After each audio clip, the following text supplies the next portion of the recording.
Baik. Kemudian akidah berikutnya adalah akidah Al-Kullabiyah ya. Al-Kullabiyah namanya Abdullah bin Sa'id bin Kullab Al-Qattan, Abu Muhammad Al-Basri ya. Dikenal dengan Ibnu Kullab ya. Dan dia adalah seorang ahli kalam, yaitu ahli filsafat di zamannya Khalifah Al-Ma'mun. Ini memiliki beberapa kitab, contohnya kitab As-Sifat, Khalqul Af'al, Ar-Rad 'ala Al-Mu'tazilah. Jadi dia muncul dalam rangka untuk membantah orang-orang Mu'tazilah. Al-Kullabiyah masih mending. Jadi yang paling parah Jahmiyah, kemudian lebih mending apa? Mu'tazilah. Yang lebih mending lagi Kullabiyah. Kullabiyah dia menetapkan seluruh sifat-sifat dzatiyah. Namun dia menolak sifat-sifat ikhtiyariyah.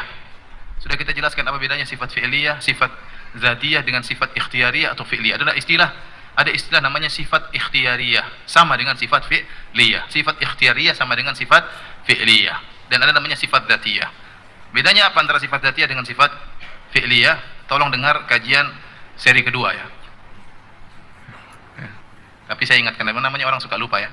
Jadi sifat dzatiyah maksudnya sifat yang tidak pernah terlepas dari Allah Subhanahu wa taala. Adapun sifat fi'liyah adalah sifat yang berkaitan dengan kehendak. Sifat berkaitan dengan kehendak seperti misalnya Allah ingin berbicara, Allah berbicara. Allah ingin misalnya menciptakan, maka Allah menciptakan. Tidak selalu Allah menciptakan. Kadang Allah menciptakan, maka Allah mengatakan kun fayakun. Jadi maka jadilah. Ini namanya sifat fi'liyah, berkaitan dengan kehendak Allah. Jika Allah berkehendak, Allah melakukannya. Jika Allah tidak berkehendak, maka Allah tidak melakukannya. Adapun sifat dzatiyah, maka yang tidak pernah terlepas dari Allah. Contohnya wajah, tangan, ya, kemudian contohnya ilmu, qudrah. Ini selalu ada bersama Allah Subhanahu wa taala. Nah, Ibnu Kullab, Muhammad bin Kullab, Abdullah bin Sa'id bin Kullab ya. Abdullah bin Sa'id bin Kullab, dia menetapkan sifat-sifat dzatiyah. Makanya beliau mengatakan, sebagian dinukil oleh Abu Hasan Al-Asy'ari dalam kitabnya Maqalatul Islamiyyin. Abu Hasan Al-Asy'ari, dia punya kitab judulnya Maqalatul Islamiyyin. Dia menukil di situ firqah-firqah yang ada beserta akidah-akidah mereka.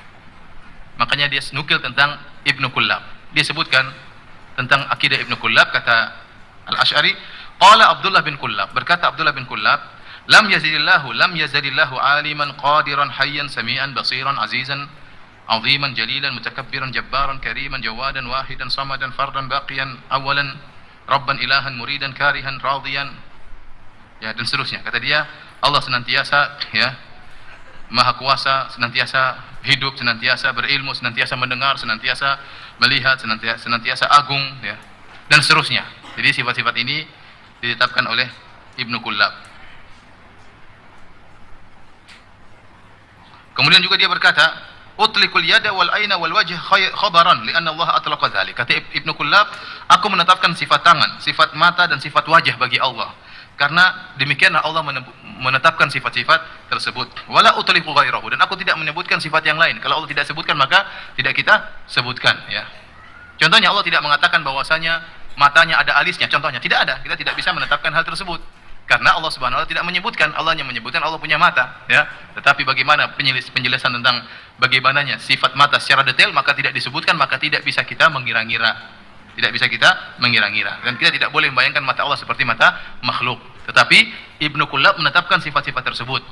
Tidak jadi masalah bagi dia. Adapun sifat-sifat fi'liyah ya, maka dia tidak tetapkan sifat-sifat fi'liyah ya. Dan dia menolak sifat-sifat fi'liyah seperti sifat Allah berbicara. Sifat Allah berbicara dia tetapkan dengan cara yang lain. Sifat Allah berbicara telah kita sebutkan menurut akidah Ahlussunnah wal Jamaah. Allah berbicara dengan suara, Allah berbicara dengan huruf yang Allah kehendaki, dengan bahasa yang Allah kehendaki. Terkadang Allah berbicara dengan bahasa Arab kepada Nabi Muhammad SAW. Terkadang Allah berbicara dengan bahasa Ibrani terhadap Nabi Musa atau Nabi Isa. Terkadang Allah berbicara dengan Nabi Ibrahim dengan bahasa Nabi Ibrahim. Nabi Ibrahim bukan orang Arab dan juga bukan orang Ibrani, dengan bahasanya tersendiri. Dan ini terserah Allah Subhanahu wa taala karena dia adalah Maha berbicara. Sehingga ini tidak bisa diterima oleh Ibnu Kullab. Kata mereka tidak, kata dia tidak. Allah tidak berbicara dengan seperti itu, tapi Allah itu berbicara dengan kalamun nafsi. Kalamun nafsi itu artinya suatu yang jamid, yang statis, tidak pernah berubah-ubah. Jadi mereka ini punya syubhat, tidak boleh ada perubahan dalam Allah Subhanahu wa taala. Kalau ada perubahan, ini syubhat ya. Kalau ada perubahan, berarti Allah itu makhluk karena Allah tidak menerima apa? Perubahan. Nah, kalau Allah berbicara alif lam mim dzalikal kitabul, ada perubahan, ada alif dulu baru kemudian muncul apa? Lam, baru kemudian apa? Mim. Mereka tidak bisa dalam otak mereka seperti ini. Kata mereka Allah tidak menerima perubahan, tidak menerima satu persatu seperti itu. Ya, sehingga kata mereka pembicaraan Allah bukan seperti dalam Al-Qur'an, tapi pembicaraan kalamun nafsi, seperti sesuatu yang satu kesatuan yang kemudian diterjemahkan oleh Nabi Muhammad menjadi dengan bahasa Arab menjadi Al-Qur'an, diterjemahkan oleh Nabi Isa dengan bahasanya Nabi Isa jadilah Injil, diterjemahkan oleh Nabi Musa dengan bahasa Ibrani jadilah apa? Taurat.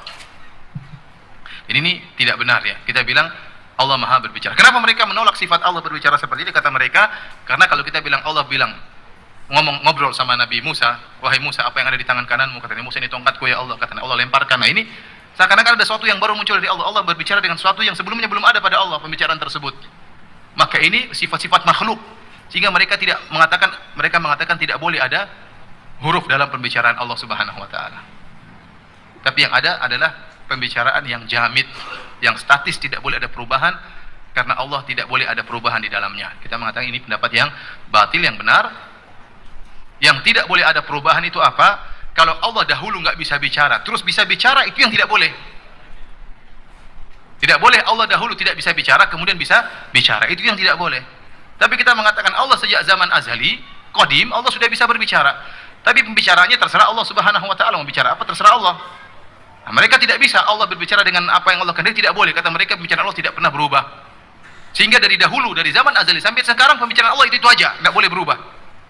Nah, makanya bahasa Allah itu bahasa namanya kalamun nafsi, kalam bahasa jiwa yang tidak ada suara dan tidak ada bahasanya, tidak ada hurufnya. Nah, datang Nabi SAW terjemahkan dalam bahasa Arab jadilah Al-Quran.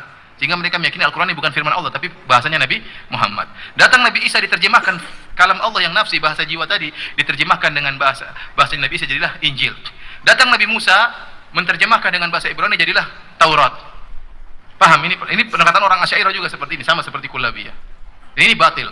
Buktinya batil kenapa? Buktinya isinya Taurat tidak sama dengan isinya Injil. Sama atau sama? Atau sama atau beda? Terus isinya Injil tidak sama dengan Al-Quran. Sama atau beda? Beda atau sama? Sama atau beda? Biasanya terakhir jawab.